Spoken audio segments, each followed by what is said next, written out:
Hi everybody, it's me, Willow, and welcome back to my YouTube channel. I'm here with another fun video for all of you guys to enjoy. Today I will be reviewing the new film, The Christophers. This is Steven Soderbergh's newest film after having a double feature last year being released of Presents and Black Bag, both of which I saw and both of which I enjoyed. I liked Black Bag more than I liked Presents, but I liked both of their interesting, approach. They both had kind of something, a little different about them. Specifically Presents, it was definitely going for something completely new. And The Christophers is actually, I would say, something very new for Steven Soderbergh as well. I would say this is maybe closest to Aaron Brockovich of all of his filmography, but even Aaron Brockovich I feel like is very distinct and is not the exact same. It's more of like a legal procedural, whereas this one is kind of like witty and it's about art. It's very different. I feel like there's a little bit of like a heist aspect to it, so kind of similar to like Lucky Logan or Ocean's 11, but besides that, it's very different from the Soderbergh films that I've seen. And I thought maybe, it's like the screenplay writer, and that's Ed Solomon, and I looked him up and he did Bill and Ted, so completely different from The Christophers. The Christophers does have a lot of humor in it, but it's more like British witty humor compared to the American stoner skater humor that's in Bill and Ted. So I just think that's a really interesting insight, that this is such a different film for both of these creatives, and I find that very interesting and very appealing, that specifically Steven Soderbergh, he could just do so many different films. He doesn't stick to one genre. He is willing to cross into different multi things. He will do a heist film, he'll do an action, he'll do kind of like a horror, ghost flick, then he'll do something emotional, legal, procedural, humanity based, and then he does something like this, which is a little bit more drama and also kind of has that human element to it, but it's focused on art and what does art actually mean. And as an artist myself, I really appreciated this film. I definitely have maybe a couple criticisms of it, but overall I did fairly enjoy this film. I do want to thank Screen Off Script, the Taro Group, and Elevation Pictures for giving me some complimentary tickets to be able to see The Christophers before it comes out on April 17th for everybody to see it. I wasn't able to see this back at TIFF in September when I went to the festival, and I'm so happy that I was able to see it a little bit early before it comes out wide, so I can give you guys a little bit of a early review. So this will be all spoilers, so if you haven't seen the film, make sure you go watch it and then come back to my review later. So let's dive into the film.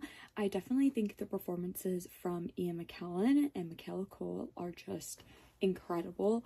Both of these actors are just top-notch, really just keep proving themselves. Obviously Ian McKellen has been in the business for so long, and that kind of is similar to his character in this film, and how he's just really worked really hard throughout his life to achieve the fame and success that he has. And I think Ian is just always continuing to prove himself, and I think him working opposite Michaela Coel is such a fantastic casting. I think they work well, so terrifically, and I think they are just so witty, and I feel like they have very similar sense of humor, and they are both very versatile actors where they have that very comedic side to them, but they can also switch on a flip to be way more of a dramatic actor and more serious and lean into the darker parts of the film. So I just think they work phenomenal against each other, and I think the storyline's pretty interesting. So we have Michaela Coel, who plays Laurie, who is an artist in London. I believe it's London. It's in the UK. And she's working at a food truck. She's basically a struggling artist, and she gets a call from one of her old art school friends saying that she wants her to help her and her brother out. And this friend happens to be the daughter of this humongous famous artist who's played by Ian McKellen, and Ian McKellen has this really famous series called The Christophers, and he has series 1 and series 2, and it's rumors that he has series 3 and he's never put it out. And now as he gets closer to the end of his life, his children really want to find the Christophers so they can like basically secure some sort of inheritance after their father passes away. So they hire Michaela's character to go into their father's house, pretend to be his assistant, to catalog all of his art, so after he passes away they'd be able to like estimate it all and like give it away, you know, to like auctions or whatever. But really it's so she can go in and find these unfinished paintings and complete them, so when he passes away and everybody goes in, you know, to find all his paintings, they would find the completed Christopher 3, you know, portraits. So I think it's a really interesting idea. It kind of has that little heist aspect in there, but it's like a one-man heist, and it's kind of like a chamber piece as well. Though we open kind of like on like the harbor front, and we do go to Michaela's place, and we go to like a couple like the pub and stuff. We do primarily for the majority of the film stay at Ian's apartment, and it's a beautiful like huge like apartment, really more like 2 houses side by side, and they're like, you know, 3 stories tall, like incredible. And just seeing how much stuff he has and how he's lived there probably his whole life. He raised his family there, went through thick and thin, through his, you know, good times as an artist and his really tough times as an artist. I just love that set. I thought it was so intriguing how it was just like so lived in. And I thought his like doorbells were super funny too, because he has 2 residents. He has number 5 and he has number 6. So when Michaela goes to his house the first time, she rings his doorbell, and then there's like an automated sound saying, go to the other door. So then she has to go to the other door. It opens, she can go in. And then the next time she goes to his house, she goes automatically to that second door, rings the doorbell, and then he tells her to go to the other door. So I thought that was really funny and just interesting to see the different landscapes of the house. And the Christophers are locked up in one of the house's sides on the 3rd floor, and it's been like that whole floor has been locked for maybe like 10 years, like over 10 years or something like that. And it went up there and locked away after Ian's breakup. He went through this really hard breakup with his muse, who was Christopher. The, you know, the portrait that he painted in all of these series was his partner at the time. So I thought that was also interesting that they kind of added in an LGBTQ aspect. Like, we do have a little bit of an intro at the beginning where Ian's character says that he is bisexual before, you know, like bisexual was like even really a thing. And they kind of play on maybe like Michaela Coel's character is also queer, as she was in like a consensual like polyamorous relationship that she mentioned that did like fall apart as well. So, you know, they kind of relate that they are both artists. They both, you know, kind of struggle with the relationships, and again, like, they're both very similar with their humor and kind of like their like point blankness. So I feel like they do really connect well.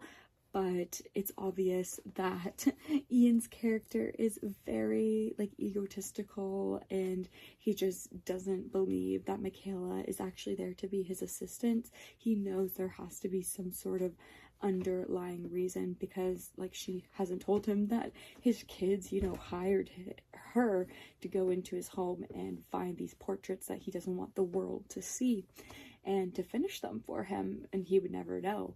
And basically, you know, they kind of, you know, bond a little bit, and then he does a little bit of research on the internet and finds an article that she wrote a while ago that was very rude towards Ian, and how he is a terrible, you know, washed up, canceled artist that like doesn't understand reality and is just like so lost in the past. And he takes great offense to that, and we kind of slowly reveal that you know, maybe like 10 years ago, Ian's character had this like reality show called Art Fight, I believe that's what it was called, and artists would come on the show, and Ian was one of the critics on the show, and they would, you know, critique the artists. And Lori, Michaela's character, who was like only 19, she was in the middle of art school, she went on the show with one of her paintings, and he basically said it was like not even a painting and is like not worthy of being art, you know, yada yada yada. So she kind of holds this like disdain against him because she held him to such high esteem. He was like a big influence on her. Obviously she was very much like held him as kind of like a mentor perspective, and then he says like such a disheartening thing to her at such a transitioning time of her life, and she doesn't stop painting, but she stops showing her art. And I think that's very interesting because he stopped showing his art. He didn't want anybody to see the Christophers after such a painful time in his life. So again, I find they kind of, you know, align in their personalities in that way. And after they have this like big blow up because he wants her to destroy the Christophers, because he kind of knows like something's going on, and she finally admits, you know, that his kids hired her to complete the paintings, and they have a whole argument. She leaves, and she feels really bad because I think deep down, you know, she needs the money, because they're gonna like sell the paintings once they're completed, and he's passed away, and she's gonna get like a third of whatever the cut is. So she needs the money. She's kind of like a starving artist, and she needs to, you know, make a living for herself, pay her rent.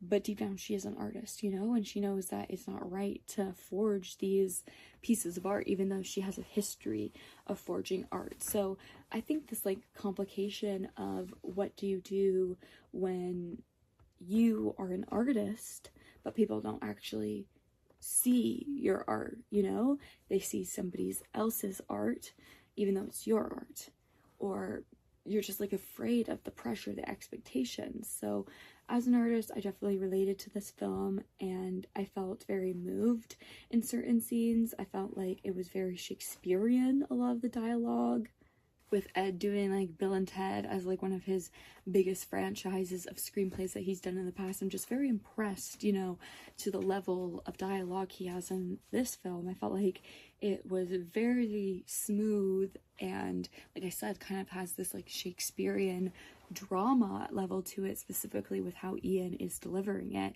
and even Michaela to a certain aspect. And I just, again, I really love how they played off of each other, and the idea of this kind of being like a chamber piece to an extent, and just like, what are you willing to do as an artist? Like, are you willing to compromise your vision?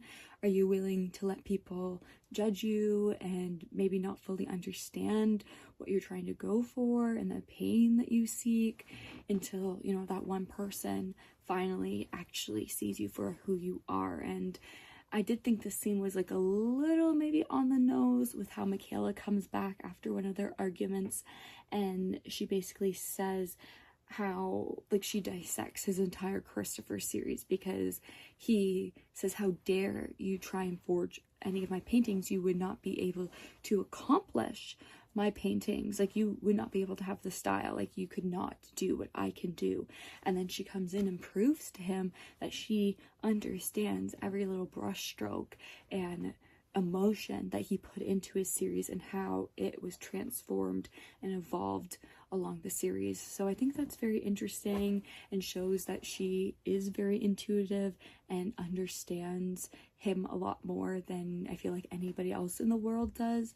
And he takes that with a lot of, you know, I feel like it seems like he really brushes her off, but it's obvious that he takes it with a lot of heart and appreciates, you know, the love and appreciation of art that she gives towards him.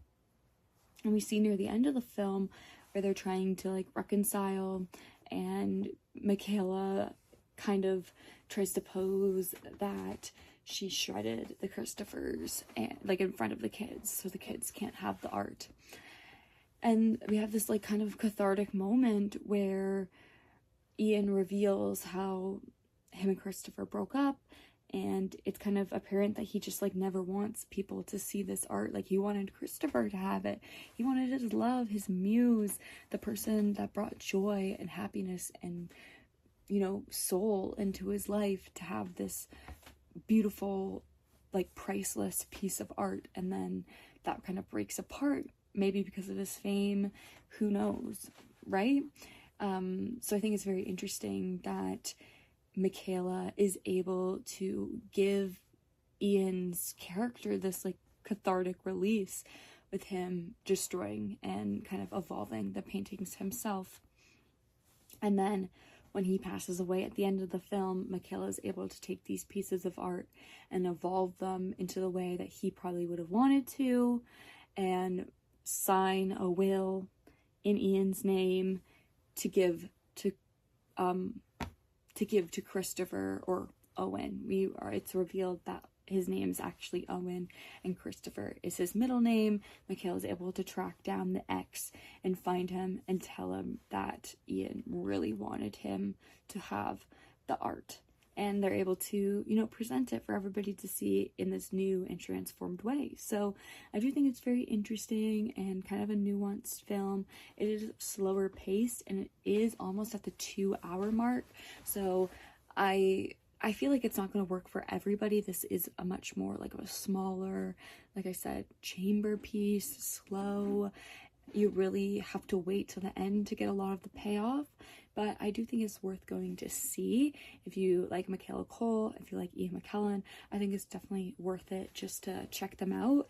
If you also like Steven Soderbergh and the idea of like film directors evolving over time, I think this would be a great little watch to see, even just like compared to his films in 2025, how he grows as an artist. So I definitely suggest you guys checking out the Christophers this weekend at a theater near you guys. I would love to hear your thoughts on the Christophers down below once you guys have a chance to see it. I love having conversations with all of you guys.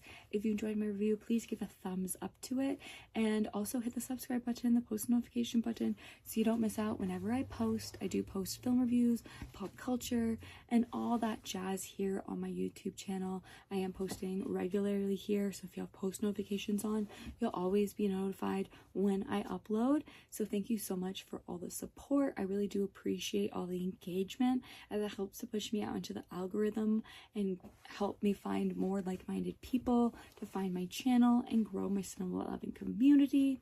I'm also on all the major social media platforms, so you can find me at Willow D Steele at Instagram, TikTok, Letterboxd, Serialize, the Awards Expert app. So give me some love over on those social media platforms, because all the engagement really does help. So thank you guys so much for all the love and support. Let me know what you guys think of the Christophers down below. And until my next video, keep getting lost in film, guys. Bye.